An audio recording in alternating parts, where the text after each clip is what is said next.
Homeland Security today announced new travel restrictions to prevent the spread of the Ebola outbreak. Passengers from West Africa now will fly only to a handful of airports, including 2 in our area. CBS 2's Ilana Gold explains the changes.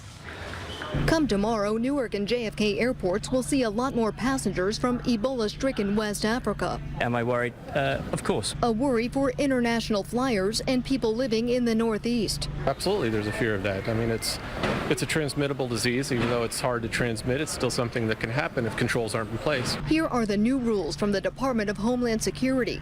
People flying to the U.S. from a high-risk African country can only land at 5 airports, and Newark and JFK made the list. You can understand wanting to have more stringent restrictions. When the passengers land, they'll go through a health screening, and if they have any symptoms like a high fever, they can't go any further. I think it's too late once it gets here. I think the control needs to take place overseas before the flights ever come in.